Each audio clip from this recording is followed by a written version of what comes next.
Okay,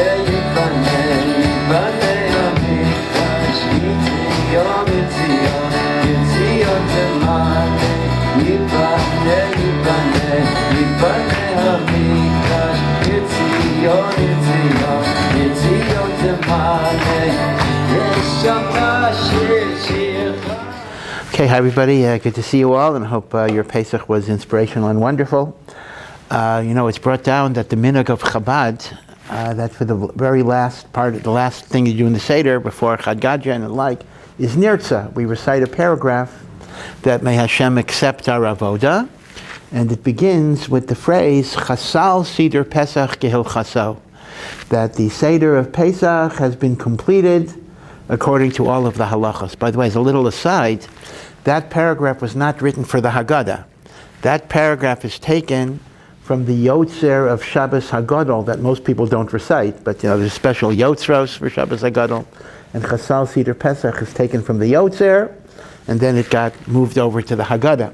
But be it as it is, the minhag of Chabad is they do not say Chasal Seder Pesach Gehil Chasai, because they say the Seder is never finished.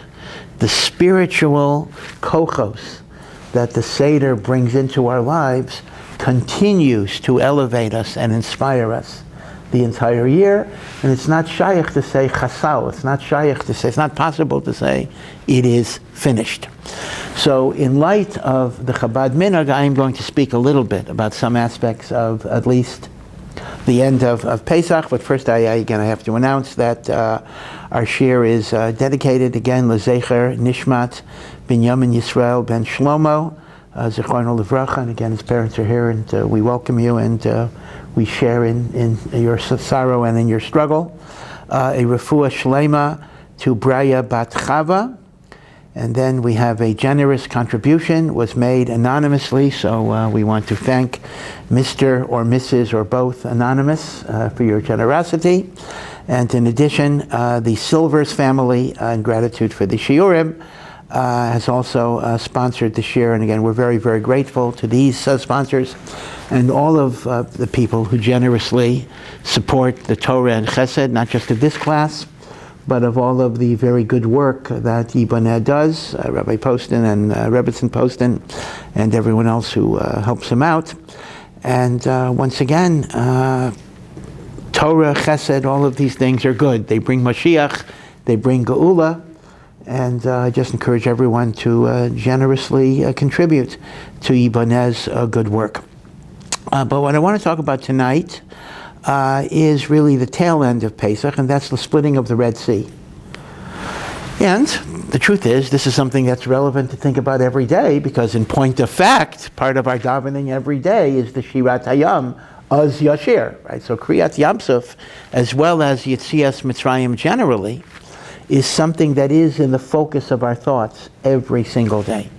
I think I've mentioned more than once the observation of Rav Chaskel Levenstein, Zichrono Livracha, was one of the great Balei Musar. He was the mashgiach of Mir when Mir was in Shanghai during the war years. He kept the yeshiva together, and then he briefly spent time in the United States after the war, but he couldn't stand it. He said it was not a place of Kedusha, but he came to Eretz Yisrael, and he became the mashgiach of Panovich after Rav Dessler was nifter, one of the great Balei Musar. And Rav Cheskel Levenstein once made a fascinating remark. He said, a Baal Musar has to have a good visual imagination, because there are a lot of pivotal experiences in Judaism that we're supposed to kind of relive, re-experience. We're supposed to re-experience the Exodus. What was it like to be a slave and to be freed? Matan Torah. What is it like to be at the foot of Sinai and see God reveal himself? Kriyas Yamsuf. Because the more you have a power of visualization, the more you're moved, the more that you're inspired. You're not simply remembering some long, distant historical event, but you actually can give rise to those same feelings that a person would have b'shas Maisa. So they tell the story that they once walked by Rav Chaskel's office, the door was open during Shachris, and they saw him setting up 2 rows of chairs. It's not clear what he was doing, apparently he wanted to kind of simulate Kriyas Yamsuf, like what's it like to walk between two walls. He literally wanted to physically experience a type of Kriyas Yamsuf. Of course, I would say there was no water there, obviously, so it's kind of a Litvisher way of experiencing Kriyas Yamsuf without the water, without the splashing, without the mess, and everything else.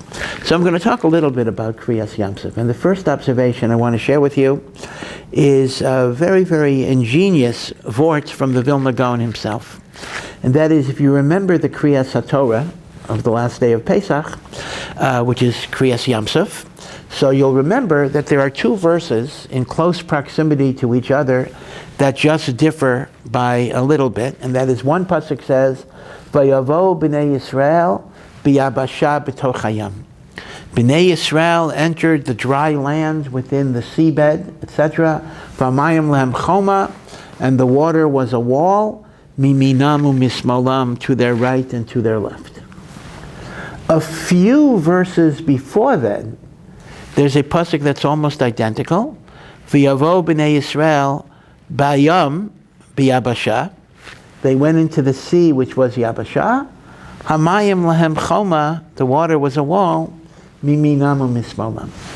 So the Vilna Gaon asks three questions on these two psukim.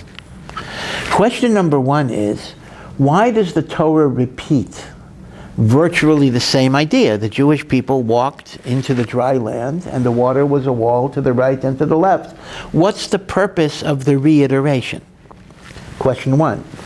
Question two is, why is there this slight difference? Why does one pasuk say, into the sea that became dry land?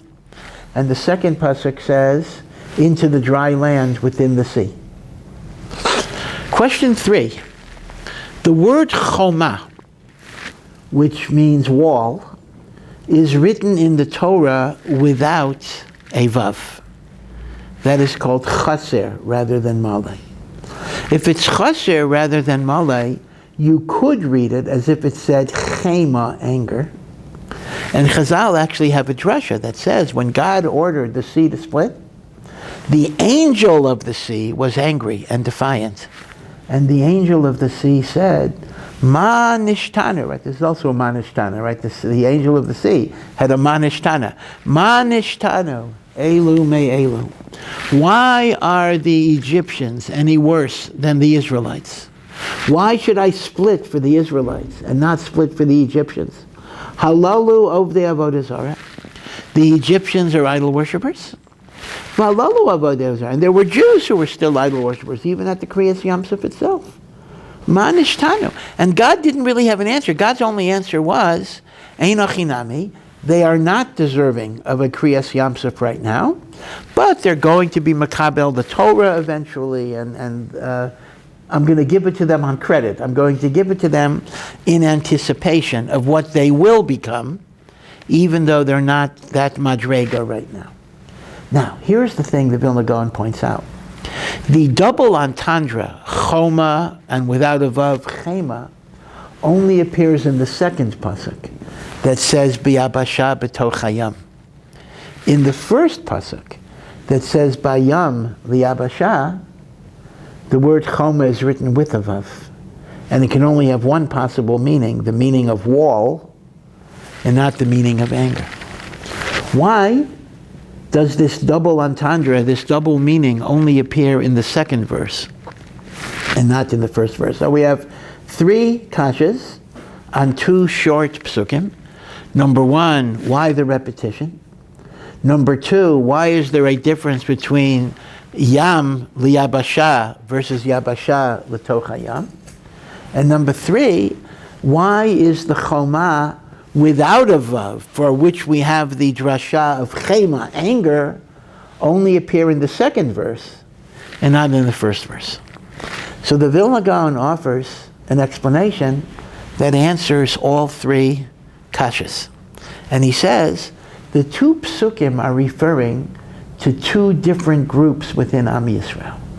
You'll recall that when the Jewish people are at the shores of the Yam Suf, wherever that is exactly, and the Egyptians are running after them, They quite literally feel they are between a rock and a hard place, as the English expression goes. They're panicky. They're frightened. Of course, the numbers themselves are quite amazing, as the Ibn Ezra points out. I mean, how many Egyptians are coming after them? It's 600 chariots, okay, even if you assume there are also foot soldiers. The numbers of Jews greatly, greatly, greatly outnumber the Egyptians. And not only that, but it mentions that the Jews left Biyad Ramah with might and power, and Rashi actually brings the Jews had weapons. The Jews had weapons. So you have 600,000 men. If you add the women and the people younger than 20, the number that's commonly given is 3 million. Okay, some of them might be kids and babies, okay, but still, let's assume you have 2 million, whatever it would be, against 600. What's the big panic? Well, just defeat them. The Ibn Ezra says, and this is a very modern idea, that you see what a slave mentality is. This was your master. You were serving them for hundreds of years. You finally have the chance to escape. But then the master comes after you. You lose your courage. You lose your independence. You lose even the basic, simple idea that we should be able to fight them off. The Ibn Ezra says that generates panic. And indeed, the Ibn Ezra makes the point that is why Al Pi Hashgacha, the Redeemer of Israel, had to be someone who did not grow up as a slave. Moshe Rabbeinu grew up initially as a prince in Paro's house, and then for many years he was not in Mitzrayim, and in fact, according to Chazal, there's a whole backstory the Torah does not discuss. He was a king, and Moshe had a whole career before he was Moshe Rabbeinu. It's fascinating. But, he was 80 years old. He was 80 years old. He had a whole life. That's why I tell people, when you get old, don't think that it's time to retire. You never know what new challenges Hashem could have for you at any age. Moshe had a whole life. The Torah doesn't record it. But the Ibn Ezra says, because someone who grew up as a slave will never have the inner strength and independence to rebel against his master. You needed a free person to come in and lead the rebellion. But be it as it may, the one thing we could say from the Torah itself is that Kriyat Yam Suf was a matter of panic. And yet we know that there was a small group of people. The leader was Nachshon ben Aminadav, who was the Nasi. He was the head of the tribe of Yehuda. And he was followed, interestingly enough, according to Chazal, he was not followed by other Bnei Yehuda. Rather, it was Bnei Binyamin. So it's fascinating. The Nasi of Yehuda was followed by the Shevet of Binyamin. And he jumped in. And according to one version, up to his neck. And according to another version, up to his mouth. And according to a third version, up to his nose. In perfect emunah, that Hashem will take care of us. And then the water split. And then the Johnny-come-latelys entered. So the Vilna Gaon says, beautifully, this is meduyak in the language of the psukim. The first pasuk says, Vayavo b'toch hayam biyabashah. They entered the sea that became Yabashah. That's Nachshon ben Aminadav and Shevet Binyamin. Now for them, the angel of the sea cannot be angry. Man nishtanu elu mi'elu. Of course they have zechuyos. They have the merit of emunah, of bitachon. So in the first pasuk, which is l'toch hayam biyabashah, choma is spelled only with a vav, a wall. There's no chema. Man nishtanu v'shteitzach. They have zechuyos. But the second pasuk, it says the Vilna Gaon, is referring to everybody else who did not enter the sea until it already split.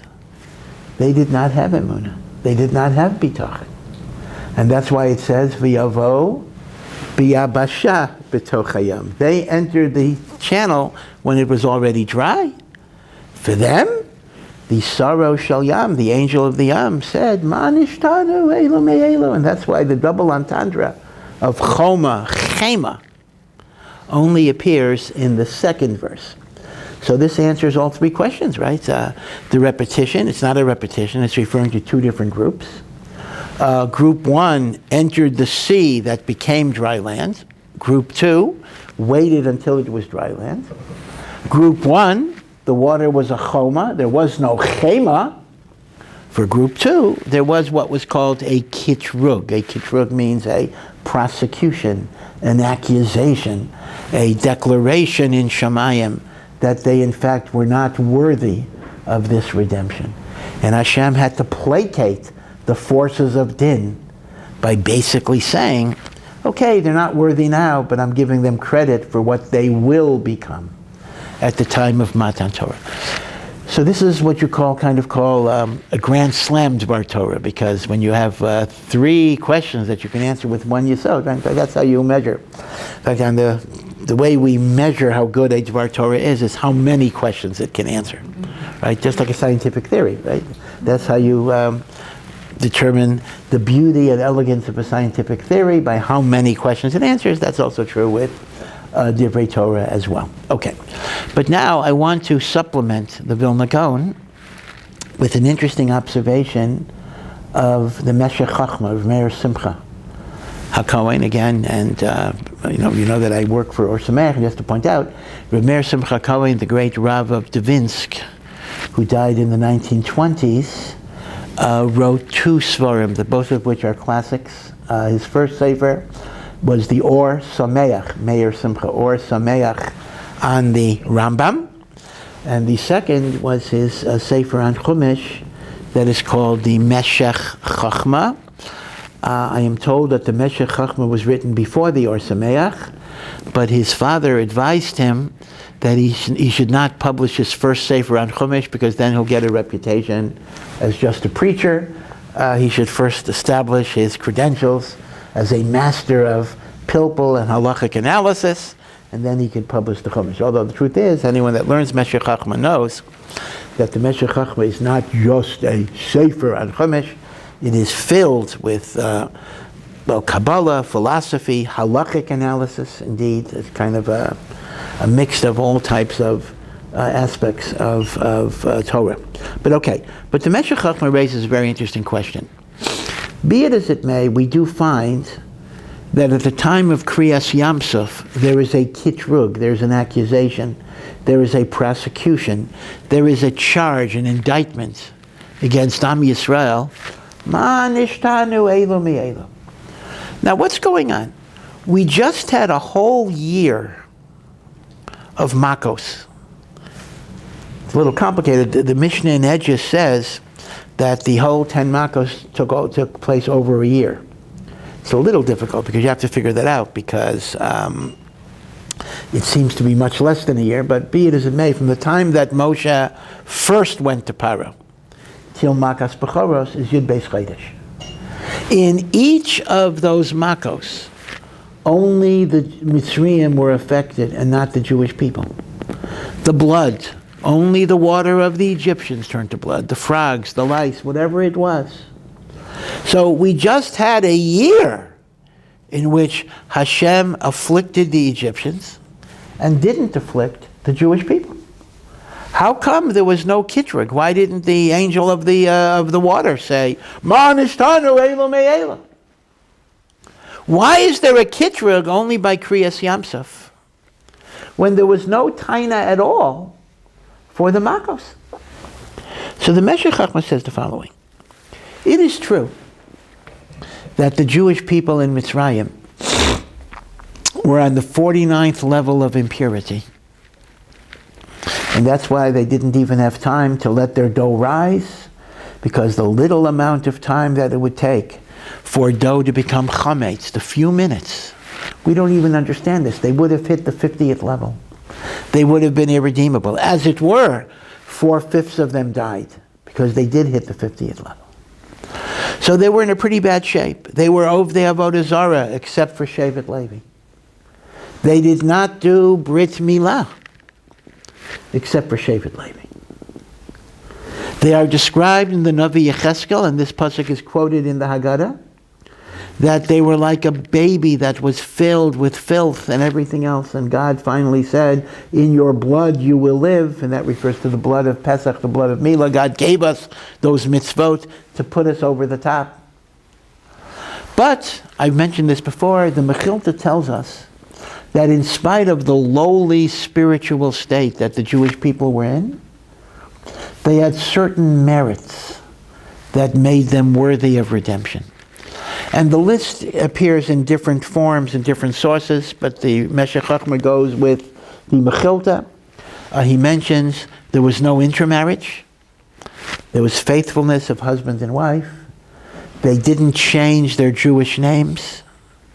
They didn't change their Jewish language. They spoke Lashon HaKodesh. And they did not speak Lashon Hara against each other. Okay, so no intermarriage, no Lashon Hara, keeping their names and keeping their language. Now it's important to understand what is the nature of these merits. These were not frumkeit. It's not that they were frum. If you're an idol worshiper, you're obviously not practicing the Jewish religion in any way. You don't do bris milah. It's important to understand this. When we say, for example, and again, I've talked about this a lot of times, but it comes up a lot of times. When it says they didn't speak Lashon Hara about each other, that doesn't mean they were reading 2 paragraphs of the Chafetz Chaim Sefer, and they called the Shmiras HaLashon hotline.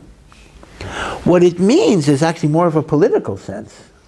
They did not turn against each other to try to get advantages from the authorities.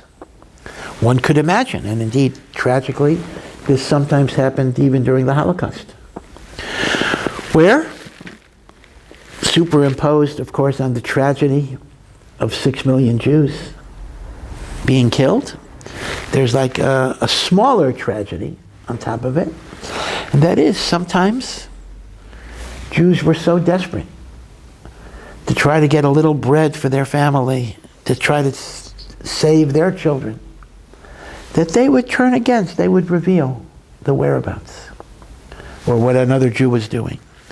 In Mitzrayim, not speaking Lashon Hara, we had a united front. That's what it means. So the point is that these 4 merits, not intermarrying, not speaking Lashon Hara, keeping Jewish names, speaking Lashon HaKodesh, were not undertaken for religious reasons. They were indicia of achdus, of unity, of community, of Avat Yisrael, of the notion that we are going through this together. So this is very important.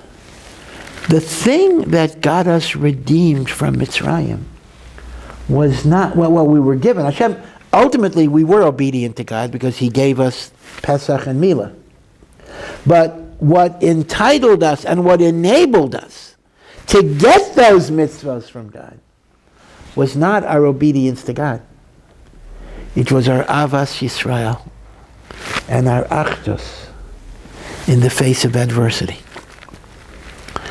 Again, I think I mentioned before when I lived in Chicago on Devon Avenue many, many years ago. So there was in the middle of Rogers Park on Devon Avenue, which is now largely an Indian street, but then it was a Jewish street. There was a kosher-style restaurant called The Bagel. And maybe it's still there, I don't know. And kosher-style means treif. It was a treif restaurant. So I remember walking by a Chicago wintry morning, and I saw a sign on the restaurant window saying, "We will give a free glass of wine for every order of cholent that you order." So I was thinking to myself at the time, I was a young fellow. This is everything that is wrong with American superficial gastronomic Judaism. Here you have some guy who goes into a treif restaurant on Shabbos, But he remembers, oh yeah, on Shabbos you're supposed to have wine, and Bubby used to make this thing called cholent, and I'm going to have my treif wine and my treif cholent and handle money, and that way, I'm keeping some reminiscence of Shabbos or whatever it would be. And obviously there were people who would buy cholent on Shabbos in a treif restaurant. So I was thinking to myself, superficial, worthless, nothing, eh. But as I get older, maybe wiser, maybe not, I begin to think that, this is exactly what got us out of Mitzrayim. We were not frum, we were not religious, we were not keeping anything. But we wanted to identify as Jewish. We wanted to make a statement, you're my brother, you're my people, you're my nation. And somebody walks by and says, I don't know what Shabbos is, I don't know what Kashrus is, I don't keep it. But I remember that my Bubby used to make this thing on Shabbos, and my Zaidi used to drink this wine. And this is a way that I want to identify with my people. And I don't know any other way. But I'll do this, and then I'll go to the ball game or the mall or whatever it is. Now, that's not the end purpose of redemption. The end purpose of redemption is to accept the Torah. But it is the beginning of redemption. And without that beginning, there wouldn't have been a redemption. Which actually means redemption starts with your identification with the Jewish people. And then that can morph into a connection with God. But it's your connection to Am Yisrael that will bring you to a place where you'll be able to receive God. It's a very important point.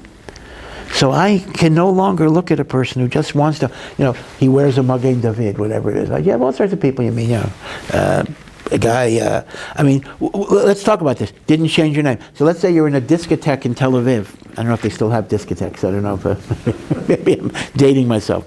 And a guy has his open shirt down to his belly button, and he's wearing a Magen David, and hi, my name is Rafi.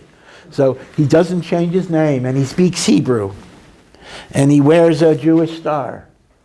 Am I supposed to respect that? Am I supposed to admire that? Am I supposed to look at that as something good? The answer is yes, I am. Because he at least wants to identify himself as a Jew. In Or Sameach, we have all sorts of programs. Besides the regular learning programs, we have college students who come for a few weeks. And, many of them do get inspired. Many of them might gravitate towards becoming more religious. But there was one case, they sent the person over to me because they thought I could handle hopeless cases. But the truth is, it actually was a hopeless case. Because here was a guy who came over and said, people say, how do I know there's a God? How do I know there's a Torah? Okay, those are actually typical questions.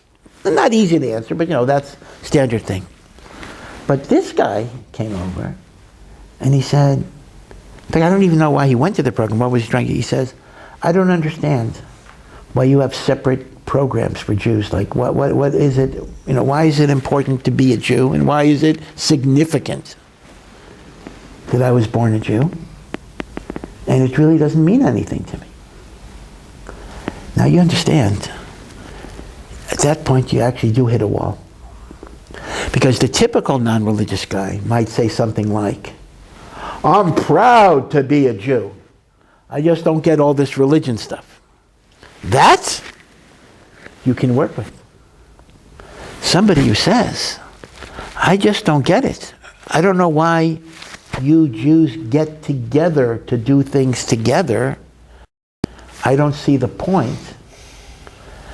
That actually is, unfortunately, a very, very virtually hopeless situation. In other words, Jewish pride, bagels and lox, all that superficial stuff, can have a much deeper meaning. It's the soul of the Jew that wants to connect. I've mentioned before, sometimes, you go to an airport. It's not here, everyone's Jewish, but let's say a regular airport in America, let's say, or some other country. And, you're noticeably Orthodox. Either you wear a kippah, or a woman is dressed tznius, or with a tichel, sheitel, whatever it will be. So sometimes people like to come out of the woodwork and they'll whisper to you. Might be an airport worker, a baggage handler, a person who doesn't look Jewish at all, will almost conspiratorially whisper to you, "Hey, I'm a member of the tribe also." Now, as I say, I've said it before. I mean, this on a personal level, it sometimes annoys me because it's kind of a bother. But the truth is, that's my problem. It should not bother me. It should be something that's very, very good. Very good. I'm a Jew. I'm proud of it. I will die for it, if necessary. They tell a famous story. Rav Aaron Kotler, during the Holocaust, he was already in the United States, and he would sometimes go to Washington, D.C. on Shabbos, to negotiate with government officials, to try to save whatever Jews they might save through various war refugee programs. This was 43, 44. And he would go, if Aaron didn't know English, he would go with Irving Bunim. Zichrono Livracha was a great, great Jewish lay leader. And at one time they had a meeting with Roosevelt's Secretary of the Treasury, Henry Morgenthau. Henry Morgenthau was a highly assimilated, German Jew, who had no connection with Judaism at all, not even Reform. He was intermarried to a non-Jew, and Rav Aaron was trying to have the Treasury make various deals, to release certain monies. Again, the problem was legally because you're giving aid to the enemy. That was really the whole controversy in Holocaust rescue, that the only way you could save Jewish lives was by giving Nazis or various Nazi leaders certain gifts, certain money, bribes, whatever it would be. And Morgenthau was very reluctant. So Rav Aaron Kotler said to Bunim, "Tell Morgenthau that it's a pretty bad thing that he is so concerned about his job and his kavod and his honor and his glory that he doesn't care about his people." And Rav Aaron was very agitated. So Bunim did not want to tell Morgenthau that. That would be too much of an insult. So he said something like, "You can see the rabbi is upset here, and we need to work this out." So Rav Aaron somehow intuited that Bunim did not translate what he said. So he pulls Bunim's jacket and he says, "Tell him exactly what I said." So Bunim is very, very embarrassed, and he finally says, "Well, the rabbi feels that you care more about your position and your status than the lives of Jews who are going to die because you're unwilling to make these concessions." And it is recorded that Morgenthau, no one had ever spoken to him this way. He was Secretary of the Treasury. He took off his glasses, he put his head in his hands for a few minutes, and then he got up and he said, "Tell the rabbi that not only would I give up my job for my people, I would give up my life." And although it was relatively late in the war, Morgenthau did establish a war refugee board that did in fact save. I mean, it's a small number compared to 6 million, but he saved several thousand Jews. He was one of the few within the Roosevelt administration who, as a result of this, genuinely tried to do something for at least a segment of Hungarian Jewry towards the end of the war. So you see that even a person who's very assimilated, very, very far away from Yiddishkeit, if they have this connection to the Jewish people, it will bring them to good things. And the Alter Rebbe even writes, this is why even a Jew that's very secular, at moments of extremity, will be willing to die al Kiddush Hashem. Willing to die al Kiddush Hashem. So here's what the Meshech Chochmah says. Again, I had a lot of digressions there, but the question was, why was there no kitrug against the Jewish people in Mitzrayim, and it only came to light by Kriyas Yamsuf? So the Meshech Chochmah says the following: it is true that the Jewish people were idolaters, but because they had achdus, avas Yisrael, and a sense of community, as can be seen from not changing their language and not intermarrying and not speaking Lashon Hara, and keeping their Jewish names.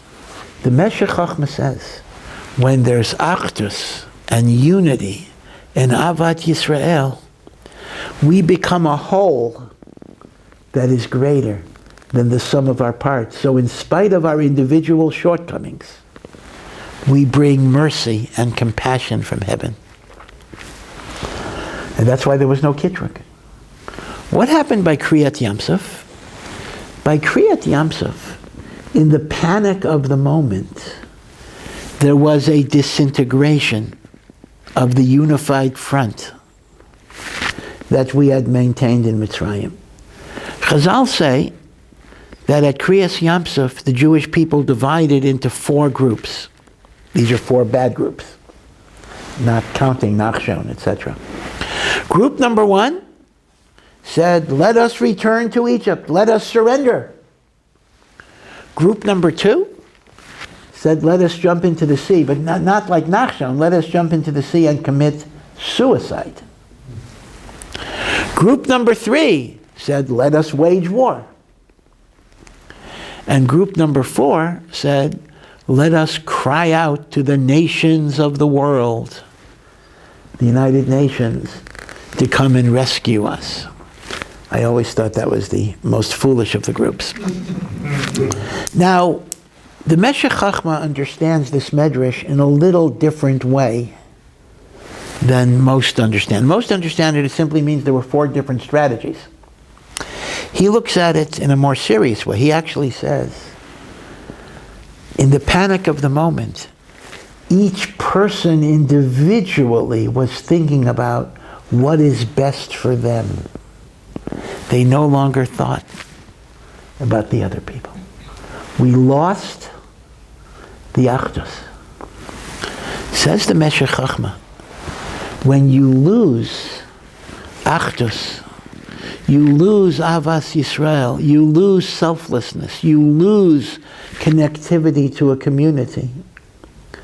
It's not just a sin in and of itself, but you are redefining the whole standard of judgment. If I focus on myself as an individual, Hashem will look at me as a discrete individual. As a discrete individual, I have plenty of averos. Halalu over there, but there's halalu over there. So in Mitzrayim, when there was an achdus, there was no kitruk. By Kriyas Yamsuf, where there is a disintegration of achdus, that is when kitruk comes. So think about this. You know, we sometimes say, oh, Avas Yisrael is such a great mitzvah, and when we don't have Avas Yisrael, we're missing a great mitzvah. That, of course, is true. But it's much more serious than that. It redefines the whole way that HaKadosh Baruch Hu looks at us. If I'm looked at as a discrete, separate individual, I may have good points. Hopefully we all have good points. But there's plenty of negatives there. When I am connected to a klal, I become part of a whole that is greater than the sum of the parts. That brings rachamim into the world. The truth of the matter is, you see this even before there was a Jewish people. Rashi himself brings, we had, in the beginning of Bereshis, 2 very corrupt generations. The generation of the flood, and after the flood, the Dor HaFlaga, the generation of the Tower of Babel. And both rebelled against God and both denied God, although the Tower of Babel is a bit of a complicated narrative, exactly what it was. But Rashi points out, the rebellion of the generation of the flood resulted in their utter destruction. The rebellion of the Tower of Babel resulted in dispersion, but not destruction. What's the difference? And Rashi says, because although the generation of the Tower of Babel rebelled against God and they didn't accept God and they wanted to build a tower to kind of replace God in heaven, whatever that means exactly, but they did so with shalom and achdus and unity, And therefore that gave them protection. As opposed to the generation of the flood, there was social disintegration, hatred, polarization, violence, theft. And therefore, when you don't have that achdus, society gets destroyed. When there's achdus, even if they're kofar b'ikar, even if they're denying God, God will look at them with a certain measure of rachamim. So this is an important message. It's important generally, and particularly during the period of the Omer, where we commemorate the deaths of the students of Rabbi Akiva, because they did not show proper respect and regard for each other. And all the Sfarim tell us that our job during the period of the Omer is to work on kavod, honoring, cherishing the dignity of everybody, particularly other Jews, to be misakeh, to rectify the sin of the great students of Rabbi Akiva, who must have been very great people, after all. So this is a message we need to understand, that Avas Yisrael is a great, great protection for us. But now, let's go a little further. Let's look in more detail at the actual four groups that the Jewish people split up into. Now these are dysfunctional groups. These are incorrect groups. Group 1 said, let us jump into the sea. Group 2 said, let us return to Mitzrayim. Group 3 said, let us wage war. Group 4 said, let us call out to the nations of the world. So here, I want to share with you a machshava from the Baal Shem Tov that is recorded in the Sefer Toldos Yaakov Yosef. Again, a little bit of word of bibliography. You know, today you can go into a Sfarim store and you can get in Hebrew or English, or both, Baal Shem Tov, Ala Torah, etc. You know, beautiful, beautiful Sfarim. Now you have to understand that the Baal Shem Tov did not write anything. The Baal Shem Tov did not write a Sefer on the Torah or anything else. And the only way we know what the Baal Shem Tov said is by teachings that are recorded by his Talmidim. So when somebody produces a book called Baal Shem Tov Ala Torah, what that basically means is they went through many, many different Svarim and they picked things out that are quoted in the name of the Baal Shem Tov. In fact, that's one of the ways Avrechem today can make a parnasa by writing new Svarim. Essentially, you're malakate. So that's why, I mean, that's one of the ways you get a gazillion Haggadahs every year. Meshech Chochma al Haggadah. I mean, the Meshech Chochma didn't write on the Haggadah, but he wrote on the Chumash. You take everything out from that Chumash and you publish a new Haggadah. The piece you just said. That's right. Or Rav Tzadok ala Haggadah, right? You can do, for Haggadah you can do anything. You can take any sefer on anything and make a lika. Even Chidushei Harim, you know, the Sfas Emes was the Chidushei Harim's grandson. Now the Chidushei Harim, Rabbi Yitzchak Meir, the first Ger Rebbe, did not write either.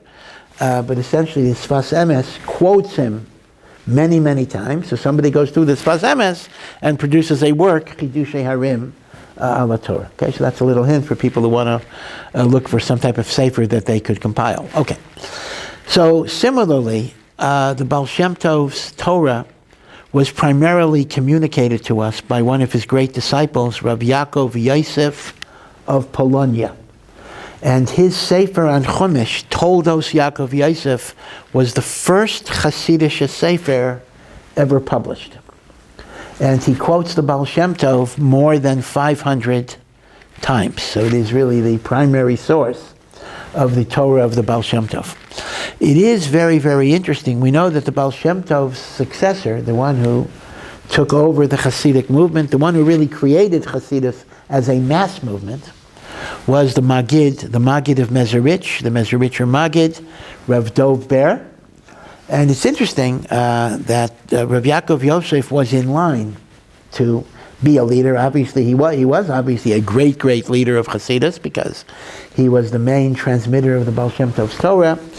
But it was decided, maybe the Baal Shem Tov himself may have decided this, that Rav Yaakov Yosef was too aggressive against Misnagdim. That in his Toldos Yaakov Yosef, he is very, very disparaging of non-Hasidim. The Mezericher Maggid was a much more conciliatory type of personality.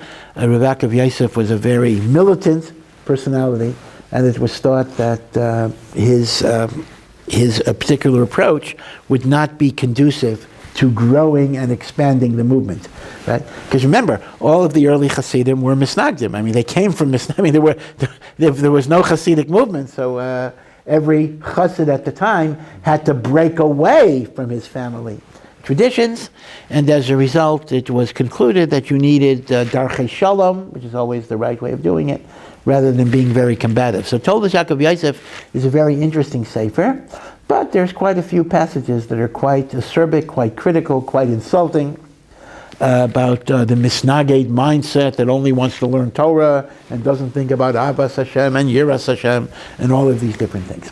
So, be it as it may, just by way of digression, just so you understand where the sefer comes from, in the Hakdama of the Toldos Yaakov Yosef, he brings in the name of the Besht. Besht is the abbreviation of Baal Shem Tov, Rabbi Yisrael Baal Shem Tov, a beautiful interpretation of the four groups that are standing by the sea.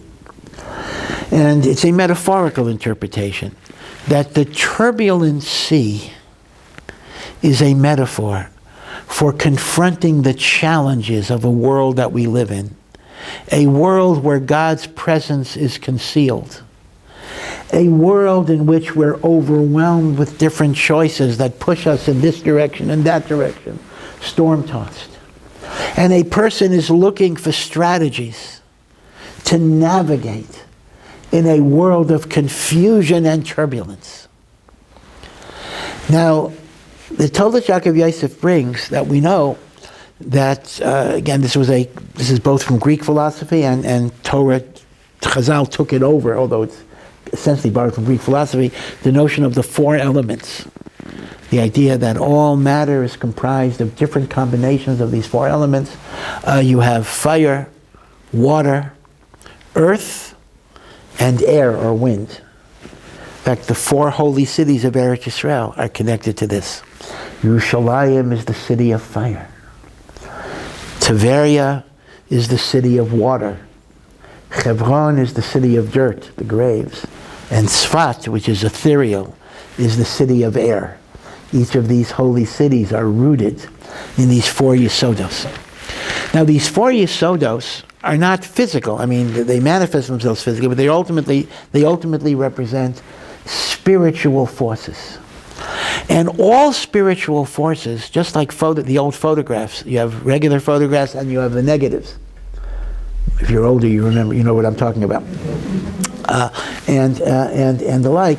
So too, spiritual forces exist in their pure, holy state, and they correspondingly exist in negative and destructive states. So the four Yesodos can exist in Kedusha, and the four Yesodos exist in Tuma. In Kedusha, fire represents enthusiasm, passion, right?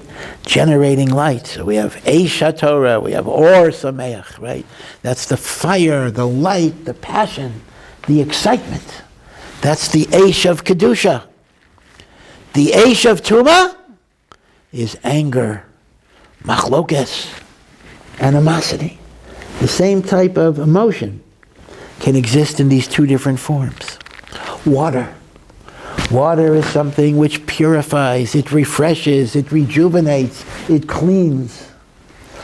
So water is connected to simcha in life. There is a simcha, a joy in serving God. The water of Tuma is hedonism, in which you live your life just for pleasures and decadence. Right? Kedusha, Tuma. We have dirt. So dirt, lowliness in its holy form, humility, submission, a lack of arrogance, understanding your place as a servant of God. In Tuma, it can turn into depression, despair, helplessness, hopelessness. Right? Now, you see how these midas can exist in two forms. Now, then we have wind or air.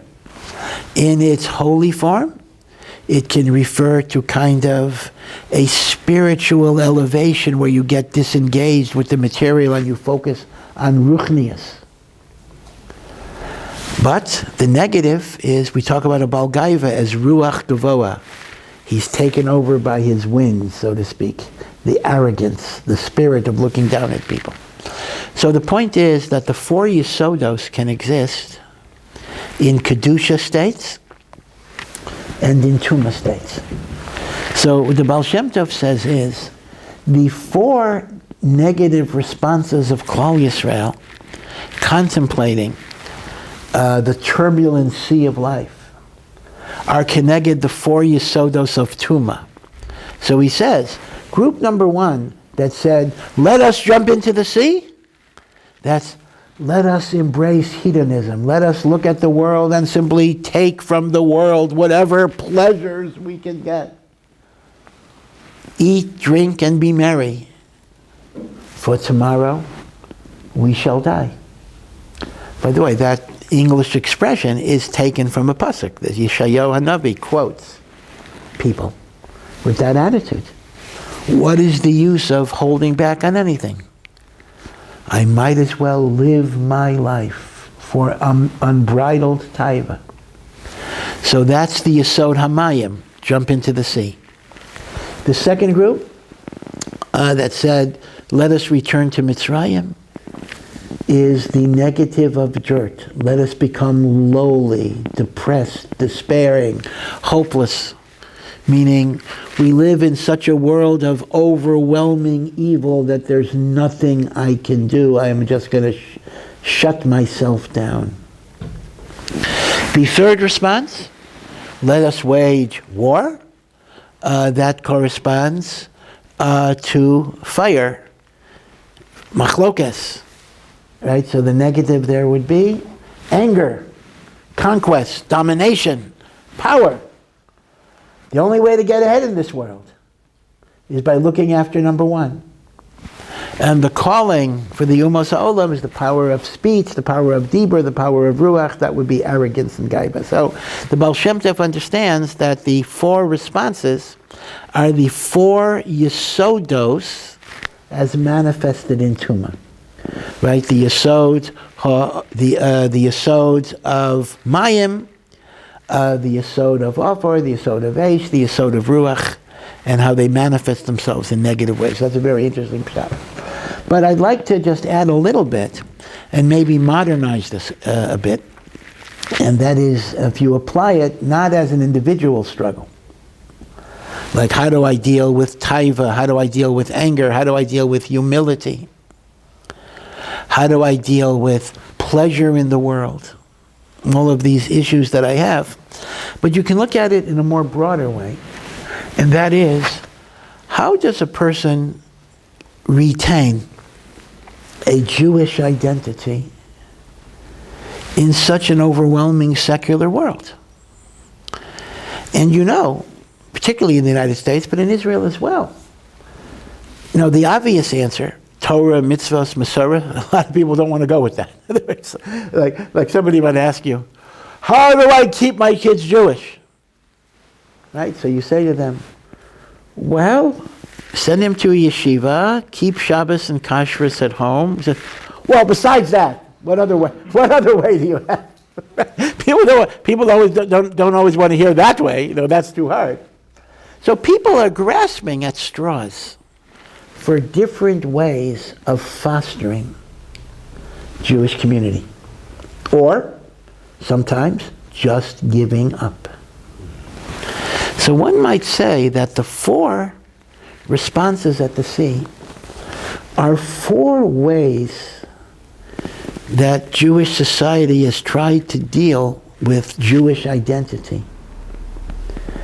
as a minority in a secular world. The first way is jumping into the sea, i.e., committing spiritual suicide. We can call that assimilation. Meaning, how do I keep my children Jewish? One might say, who says I have to? Now, people sometimes ask the question, Reform Judaism goes so far to the left. Are there any boundaries to Reform Judaism? I will give you a boundary, but it's quite amazing. Around a few years ago, the graduating class of Hebrew Union College in Cincinnati, which is the Reform Seminary, they have a branch in Jerusalem. The students decided the graduation speaker. So they invited a novelist who writes, Jewish books about Jews. And the novelist, speaking to Reform rabbis, made the point that Judaism had an interesting run for around 4,000 years, but now it's time to close up shop. And, we gave what we gave to the world. The world does not need Jews anymore, and we should just stop doing Jewish things. He said there were many, many cultures that no longer exist, and there's no particular reason for our culture to exist.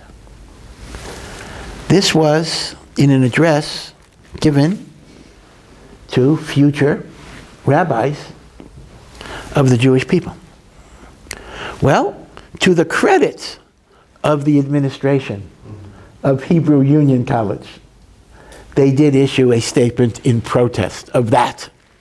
So everybody has their limit, although I have to say, apparently the graduating class didn't have that limit, but at least the administration had that limit. And this Katnu HaTorah, the generations get weaker as we go by.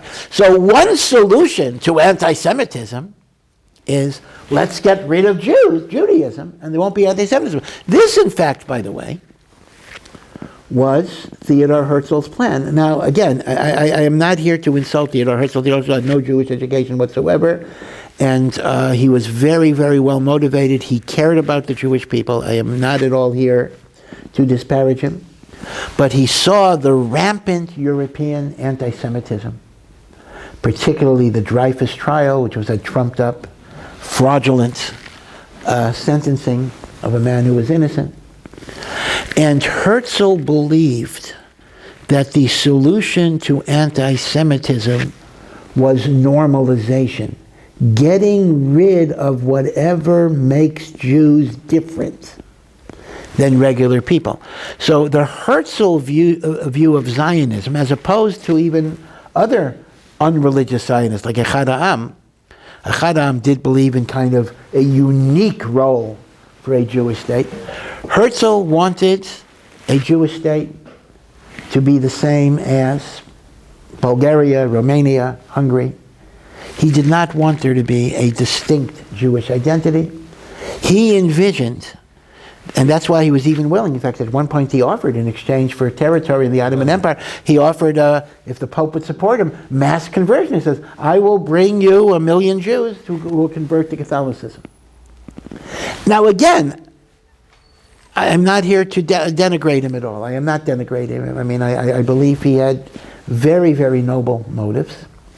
But he believed the solution to anti-Semitism is get rid of the uniqueness and the exceptionalism of Judaism. And that is the response of jumping into the sea. We'll solve anti-Semitism by killing off Judaism as a separate entity. The second response, let us return to Mitzrayim, we might call, and this is actually a common response, we might call this spiritual schizophrenia, in which you keep a double life. Like when I'm a slave, so during the day I'm a slave, and at night I have my little zone of privacy in my house.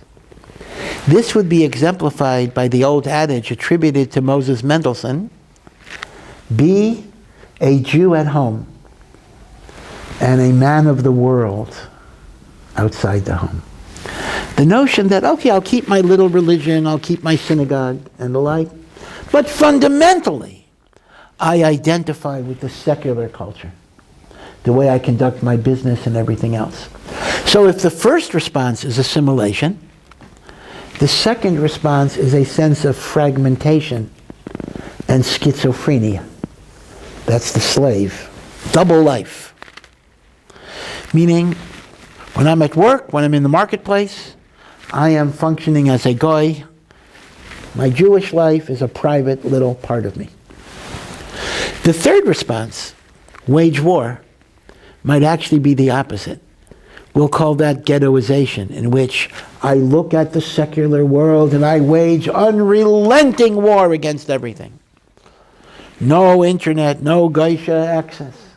That's the attitude in which a person looks at the world and says, the only way I will survive in this world is by rejecting, by repudiating. You see, it's the other way around. If going back to Egypt is the notion that my primary life is in the secular world, and I keep religion as a little corner, the waging war is the other way around, in which you refuse to accept anything from the world. And that's also incorrect. Because Chazal tell us, Chachma b'goyim tamin. You must believe that there is valid wisdom and insight. And the fourth response, let us call out to the nations, is the attempt to foster Jewish identity by calling on our history of persecution and victimhood. You'll often find that federations and the like, what they want to build on is, they build on Holocaust memories and anti-Semitism. It's been well said that if anti-Semitism were to miraculously disappear from the world overnight, there would be a lot of Jewish professionals who would be out of a job. The idea is that people try to create Jewish identity by saying, we have to fight the anti-Semites. But the problem is, people don't want to be victims.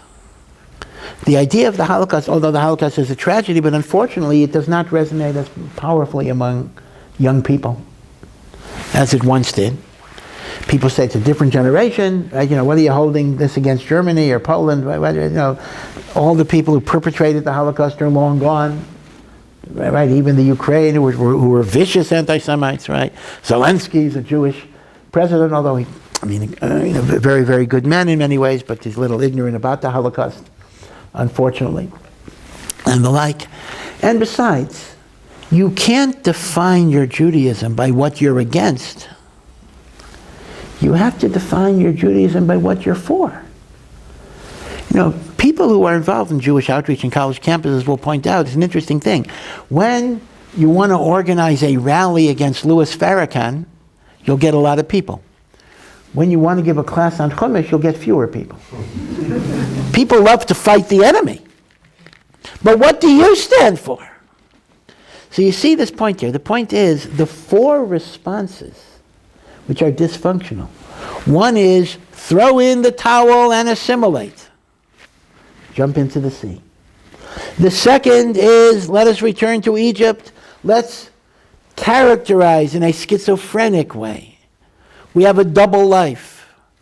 I'm Jewish at home, but not in the world. The third is I wage unrelenting war against everything that's outside of the Beis HaMedrash. And the fourth is my identity is based on victimhood and an appeal to the nations of the world to stand up for the rights of the oppressed. In other words, I'm Jewish because I fight anti-Semitism. And therefore, in that sense, what is being characterized in a metaphorical way are the different dysfunctional responses that Jews have had to either maintain their identity, or in the case of jumping into the sea, obliterate their identity, right? These are some lessons that we can take. So according to the Toldos Yaakov Yosef, in the name of the Baal Shem Tov, it's dealing with the personal struggle of the four Yesodot in Tuma. And according to this other thought, it's referring more to the global response of how I integrate my Judaism with the secular world that I live in. So be it as may. Thank you for coming, and we should have a good week.